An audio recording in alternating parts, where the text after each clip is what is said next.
Good morning to all. Welcome to Pimlico Race School. Today at the races, Naomi Tucker joined by Keith Fusel. Keith, we've got a good race cut lined up today. We are racing on the main track as well as on the turf, and some of these turf fields, I struggled to try and figure out what might happen. No doubt, right about in the opener here. We're going to go with a morning line favorite of what? 9-5.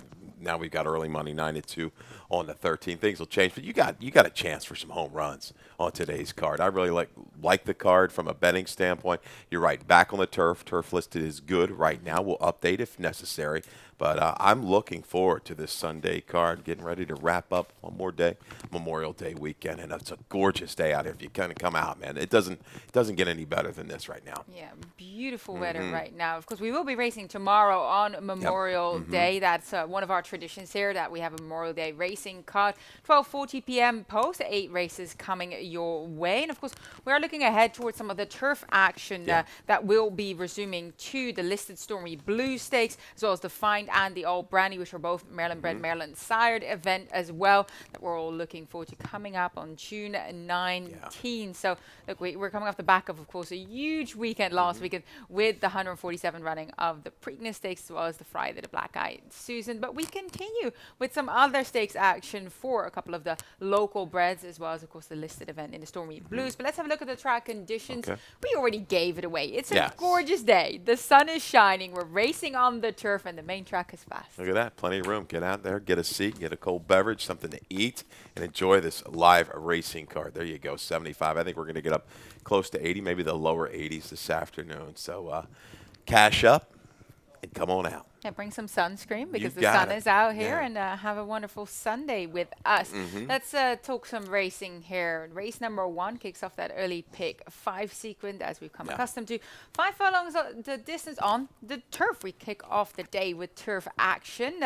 Maiden claiming $25,000 to $20,000 for fillies and mares, 3, 4, and 5-year-old. Do a video spotlight on the run that I landed on. You have her in second. Number 3, Winged, for trainer Edwin Merriman. Excuse me. He's about to name the conditions for Go-Go Channel. But Winged, we haven't seen Winged since last year. 198 days, break, fed, scratch, December 19. But I loved what she showed on debut. She was relentless in her pursuit. I thought it was a professional effort. She made up good ground, and that was on the sloppy going, which you always think transfers a bit better to the turf. Of course, that was an off-the-turf event. They wanted to get her on the turf from the and ran into it going away to return. She's pretty quick, has some talent, and she made a good move around the turn, did wink, and just kept on gamely to the wire.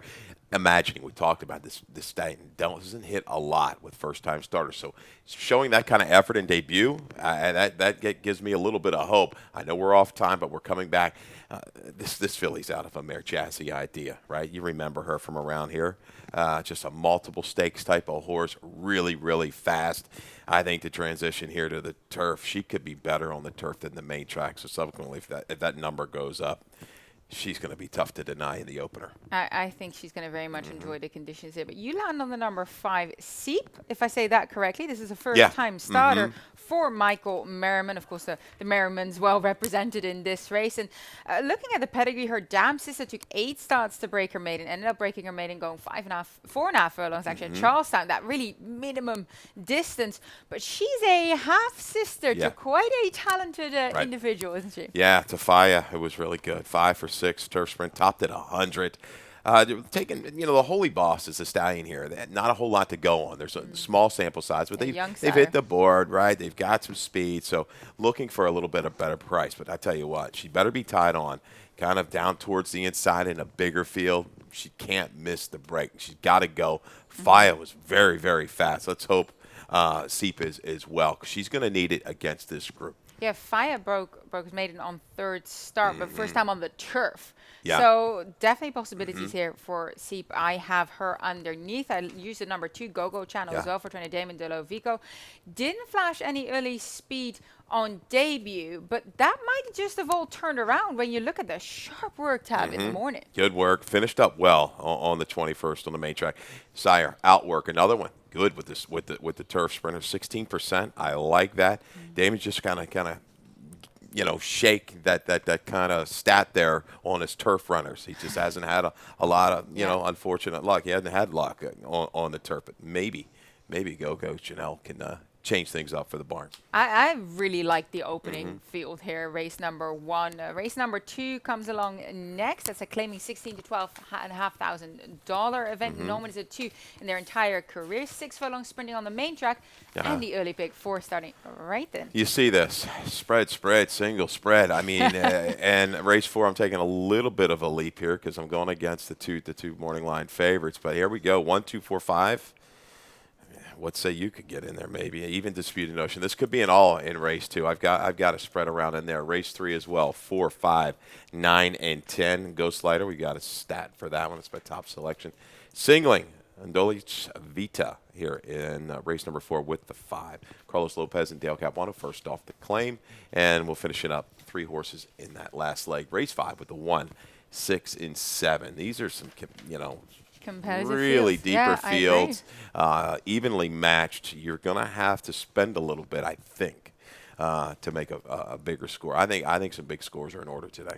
I agree with you because I was going over the fields again this morning and really struggling in some races that I'm thinking, look, I can make a case for 5 of these. Yes. That's how wide open it is, and hence I do believe we are going to see a couple of double-digit prices come your way. Let's talk about race number 2. Do you have a video spotlight on the number 1, Captain Cardo? I landed on him as my top selection here for trainer Jose Corrales. We look back at his last race at Laurel Park, going that 1-turn mile, was drawn on the rail that day as well, got bumped inwards quite badly by his foe on the outside. Now, he isn't the quickest from the gate regardless. So, in a way, you say he's more prone to this kind of thing happening. But look, it took all his speed and all his balance away. And I did love the way that he started picking up foes. J.D. Acosta very patient there, well timed after. Yeah, he leveled off. We've seen some horses be able to make up some ground on this racetrack. It's been very inside, outside. You can kind of go either way here. But Captain Cardo, he may be a little bit better, maybe going 7/8, but he's hoping. What say you? Maybe Triple Tito's, even the Disputed Notion, get out there in battle. I like the improvement that this guy's, shown over the last couple of races. He's going in the right direction, shortening up. It's that first 16th of a mile, as we say. It's critical for him. If Triple Tito's comes in a little bit or he comes off a little slow, he just might have too much work to do. But I expect a decent run from off the pace. And you landed on back and Neko on top here for trainer Claudio Gonzalez. First start since the beginning of this year, so second start of the year, cuts back to the sprinting trip. Has been going mile and 16, and a mile has been stepping up sort of gradually with success, though. 2 starts back, the win over 7 furlong. Has the early clip to kind of sit right off of it. I guess my question mark is just, is this really his optimum distance? Because when you look at some of his other 6 furlong moves, they haven't been as good as perhaps that 7 and a mile trip over the last couple of starts. Yeah, the thing is there's not blazing speed in here, and he's shown the ability to sit just off of it. The second career start at 6.5. Against a horse like he's orientated, has gone on and been competitive, Mohafith. So, yeah, I think the 2 sharp works. It's kind of woke me up. The barn's been a little chilly right now. They haven't won a lot of races. They're hitting the board, but backing out, going to Barbosa. Deadly combination, jockey, trainer, stat, another one. I want him within 3 or 4 turning for home. I can tell you that. If he's further back than that, I'm in trouble. Race number 3 is up next, claiming 16 to 12,500 mile, the distance on the turf here. And also the start of that Rainbow Pick 6. Now, Tim Tulloch will be joining me later today in the afternoon, and he created a ticket. This is how he sees it. 3 deep here in race number 3 using the 5, the 9, and the 10. And then in race 4, 3 deep again using the 5, the 6, and the 7 in that maiden 16. Also my top 3. And then race number 5, he spreads it again. Look, I think race number 5 is wide open. I use a fair few horses there too. I have my price play in there. So does Tim. 3, 6, 7, and 8. That mile on the turf, the distance. He singles in race number 6. That is sort of his key horse here. Speak Unity for trainer Jamie Ness, who was part of a contested pace on the outside last time out at Parks. Covered a lot of ground. Was still relentless to the wire. Good second there. Couldn't get to the leader, but that was a very decent performance. Really cycling back up for a red hot barn. Spreads in race number 7. Another turf event. This time sprinting 2, 3, and 10, and race 8, 2, 5, and 7 for a $64.80 Rainbow Pick 6 ticket that will commence in race number 3. So let's have a look at the field in here. The number 5 Ghost Lighter is your top selection for trainer Jack Fisher. He gets back on the flat, has been running over hurdles, had success doing so in November of last year. Has shown very capable of running well against tougher if you go back throughout his campaign. Yeah, I go all the way back to February of 21 and looking at stat. But let's look at this stat first. Jack Fisher, Forest Boys. Look at this combo over the last 5 years. 9 for Wow. 29, 31%. 17 for 29 in the money with an ROI of 259. Yeah, Ghost Slider, been going over the hurdles. Okay, now third start back, transferring back to the flat. He is a first-time blinker on the turf, on the flat, and a first-time gelding on the flat. And out of that race, the last time you go all the way back to that fairgrounds race, 5 next out winners, and they ran fast. They ran big figs. There's not a lot of true speed. I think Ghostlighter has some positional speed to show, even off the jumps, to get within range. Boondoggle will probably go ahead and just wheel on out to the lead. And wouldn't be a surprise if you can go deep here, right, and use that one. I agree. But I think Ghostlighter faced the right kind of horses there. The jockey trainer combo is very strong. Makes a run from 3 or 4 off it, hopefully leaving the 3/8. Yeah, I threw in hoping to get a little bit of a price here. These turf fields are the ones that you want to go deep and have a couple of horses in your arsenal when it comes to those horizontal weights. I landed on Seville Row for trainer Michael Merriman. Look, 199 days break, but he does find himself in a good spot. He's got a low draw. I think he's got a tactical ability to perhaps sit off Boondoggle, who's just drawn on his inside.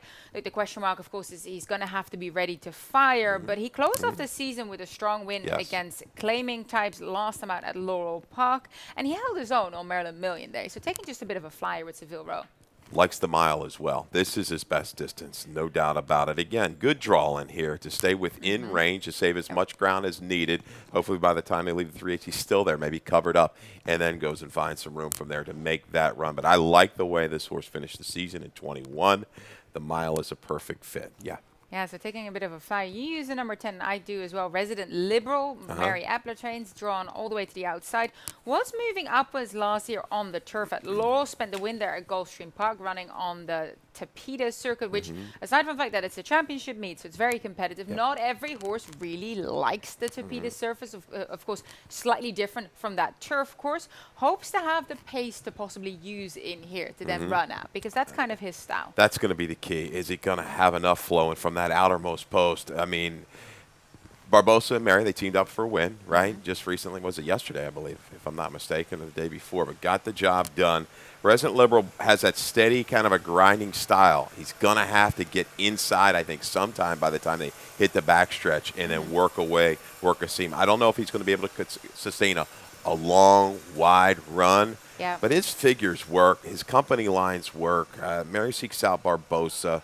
I think he's a user. Definitely your exactas and tries. And I use the number 9 in my exacta. Be Yourself. Victor Carrasco takes them out. Now, we know how good Victor has been on the turf. Held his own against the nation's top jockeys, all coming in over last weekend. Of course, had a win yesterday as well with Grey Emotions runner in there. Victor Carrasco is red hot, so I love that he jumps on board on the number 9, Be Yourself, for trainer Mikey Gorham.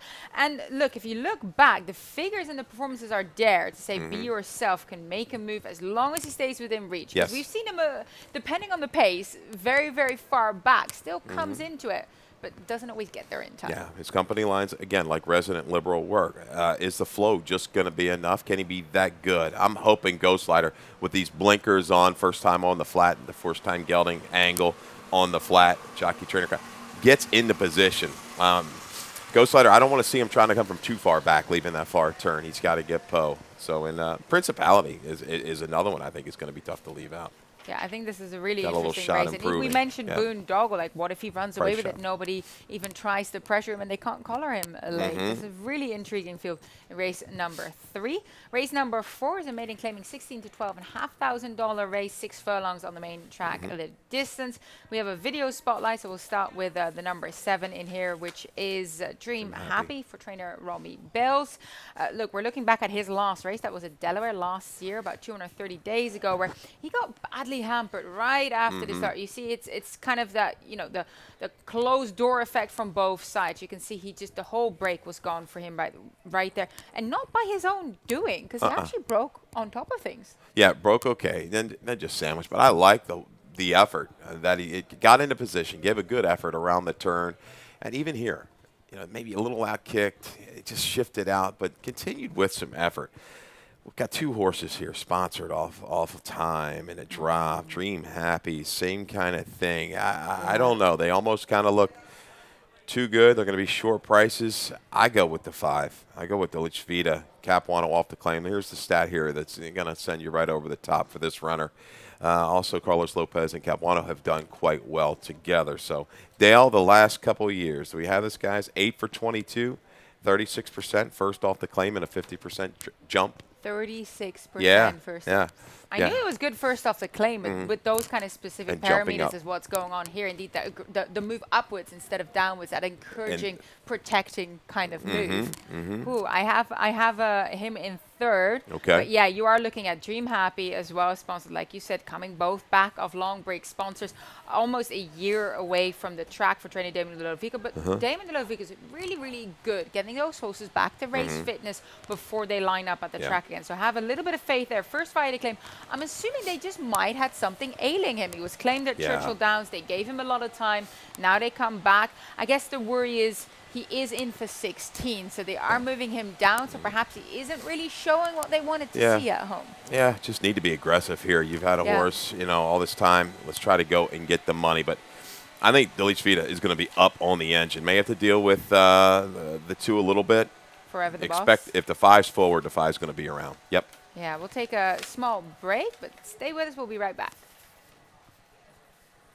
Comes to getting back in the game, there's only one team to turn to. The team more high school, collegiate, and professional athletes train and recover with. That team is MedStar Sports Medicine. For more than 30 years, MedStar has served as a leader in the diagnosis, treatment, and rehabilitation of orthopedic and sports-related injuries. Ranked among the top programs in the Maryland and Washington regions, we offer rapid access to athletes of all levels. Let the pros who treat the pros treat you. MedStar Sports Medicine. Welcome back to Pimlico Racecourse. We have 8 races coming your way on this absolutely gorgeous Sunday. Wholeheartedly invite you to come and join us here at Hi-Ho Pimlico in Baltimore. It's going to be a stellar day. Race number 5, it's on the turf. We are racing on the turf today. Turf going as good. A mile the distance, claiming 16 to 12,500. My late pick 4 starts right here. And I think you can tell that in this race, I'm hoping that there's going to be a price. 1, 3, 6, 7, and 8. The 8 is actually my price user in here, which is Prince of Portland. Race number 6, I go 2 deep, keying around 2 runners on that dirt event. The number 6, Never Early for trainer Jeffrey Engard, as well as the number 8, Speak Unity, coming in here in sharp form for Jamie Ness. Race 7, 2 deep as well, using the 3, Scotty Brown, as well as the number 10 in that spot, which is By the Seashore for trainer Michael Trombetta. Race 8, hoping to be still alive at that point. 2, 4, and 6 for me there, which includes the number 4 Tilted TR, which is a first-time starter for trainer Hammy Smith in a field that just has kind of shown their hand a little bit, so going with the first third there to get the job done, but do protect using the number 2 as well as the number 6 Hot Spice as well for trainer Ferris Allen. $30 ticket that starts in race number 5. So let's talk about race number 5. Your top selection is the number 7 Amended for trainer Norman Cash. And look, the barn has been doing very, very well, including taking the feature yesterday with Easton Bay. Same jockey was on board on that day, William Humphrey. So the team has definitely been doing well. They move him back on the turf, which he's been particularly effective on, especially when with John Haran in a prior career. I guess the only drawback I have with him, and I have him underneath for that reason, is that those kind of strong figures were at Hawthorne, Indiana, kind of circuits that perhaps are not as strong as here. He'll have to kind of stack it up against tougher foes, and we know that sometimes that does disencourage horses. Yeah, this might be a little bit of a reach, but I do think the figures are going to stack up here. 8-1 on your morning line, looking for value. Eastern Bay escapes at 9-1 yesterday. 5-1 on the morning line. Brought that big wide surge, got it done very sharp, off of a sharp workout. Right, was a bullet coming in. Look at we got Amended, and then same kind of angle. Jogging him to make sure that he was right up on the pace. Yeah, Amended here, a good bullet work coming in. And Naomi, I think he's got enough speed to lay within range. He's proven here. This is just a race. It's a split.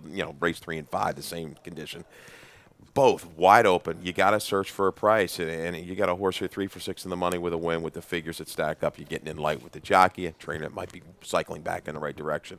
I think this horse can make a run for mid-pack. Yeah, I like your price play there. Look, I go very deep in this race. I was going back and forth when it came to my selection. Prince of Portland is the horse I landed on here. Sole start today on the turf was when breaking his maiden at Delaware. Has shown plenty of improvements since, including that career best 71 buyer. When closing into a bit of a soft pace last time out at Laurel on the sloppy surface. I think he's going to transfer that form perfectly to the turf here, and he ran against Texas Basin, who has been running mid-70 figures and was put in the stakes as a youngster, so a decent enough runner to kind of compare form with. Originally had him 4th, fell off the page, but will be used in my exactas. Obviously can move up off of the try when he was younger on the turf. Yeah, I think market mover, Suarez, dangerous, good rider, capable rider. This horse is another one that ran against the right kind. This is a little bit of drop in what he has seen, okay, on prior turf efforts. Fresh and makes a run from the back of the pack. Lots of ways to go. Prince of Capsa user, Point of Grace even coming in for Susan Gooney. Yeah, this is a fun field lining up here. So try and find yourself a price, a couple of them. Exactly. Even if you've got to take 2 horses that are 8, 10 to 1, taking top and bottom with 3, 4, 5 different horses, you connect with $160, $70 exacta, you're okay.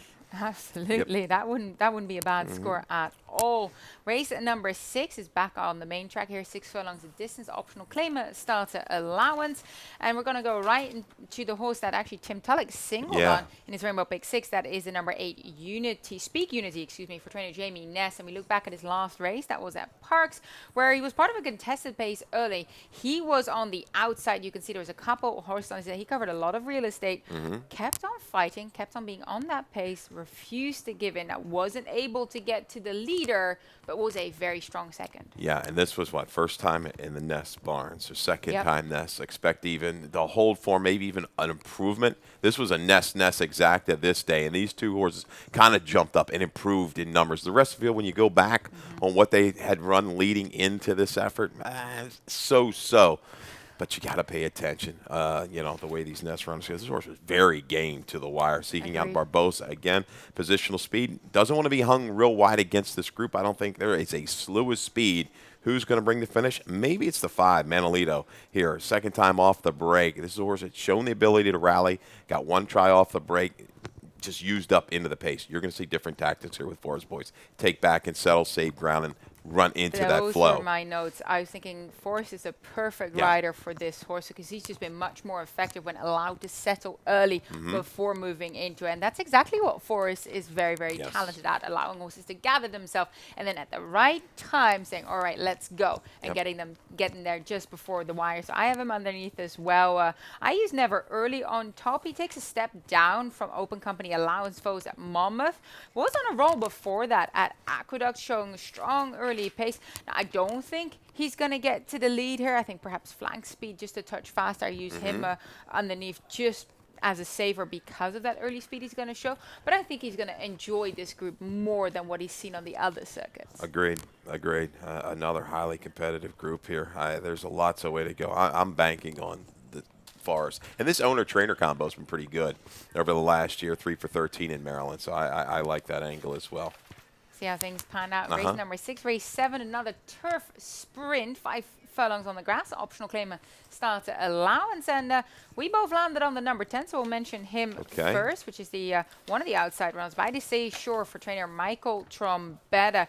Comes in here hoping to find a good enough pace to run into, but with that small cutback to 5 furlongs, I think that's going to help him. They're going to go, even more so than over the trip that he had last couple of times. Trombetta, certainly capable with these turf runners off of a break to run big. Ran big last year over this turf course behind Gins in 10s. We'll be able to drop over, I think. Should be hung extremely wide by the time they leave the 3/8. It makes a run into it. I've always kind of liked By the Seashore sprinting on the turf. Yeah, I think we've both been chasing him a little bit. I remember using him a couple of times in the past. Do you know we have a video spotlight in here as well? Your exacta user, that is Monster Mason, the number 5. We look back 2 starts back. His last turf event that was 5.5 at Laurel Park. And he had a high draw on the day. He ended up rolling wide and down the mid. You can see he still had plenty of work to do at this point.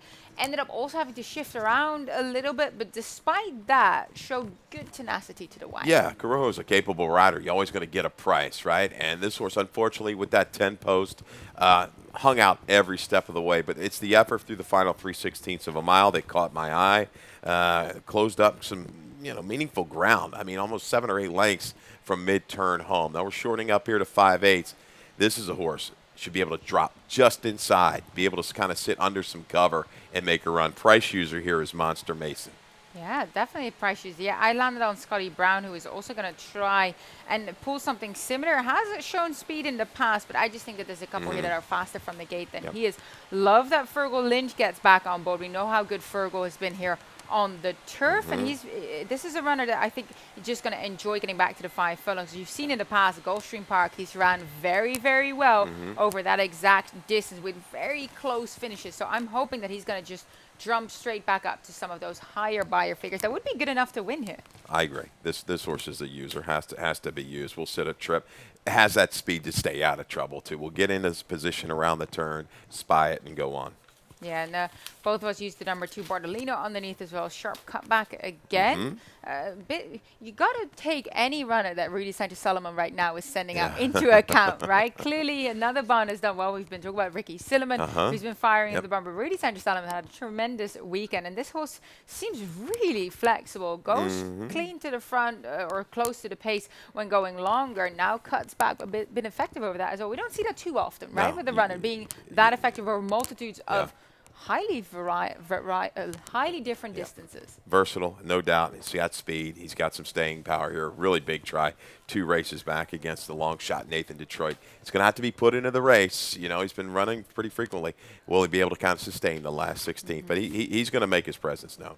And nightcap is race number 8, maiden claiming $25,000 to $20,000 for fillies and mares, 3, 4, and 5-year-olds. 6 furlongs on the main track at the distance here. And both you and I landed on Tilted Tiara for trainer Hamilton Smith. William Humphrey takes the ride again. Look, I love to see that William Humphrey is getting a couple of opportunities and doing very well with them as well. We know Hamilton Smith is decent enough with his first-time starters. I have him sitting at about 15%. And for me, the key was that there isn't anyone truly that I'm in love with in this field, so why not take a chance on a firster that hasn't shown us yet how good she really is? And a variety of gate works as well. Seems like she comes in here well prepared. She's been scratched a couple times. They find the spot for 25. Swaying to and fro for Hammy. Got the job done with a big blowout win with a 71 buyer. Looks like she might have been working alongside of that one. So, yeah, play that angle. Hammy, last couple of years on the dirt with the firsters. 363 ROI, about 24%. I like that here. I think the 7, even Blue Moon Bunny's a user here for Thomas McMahon. Bandbox 21% with the first-time starters. Mare was good. One debut was 6 for 22 lifetime. So there's some shots with some firsters. Polish Cookie, she's got a case of just kind of never getting over the top. It's going to be tough to leave out of your exotics. And even Hot Spice here, a firster, owned by Randy Ridgely for Ferris Allen, the Ridgely boys.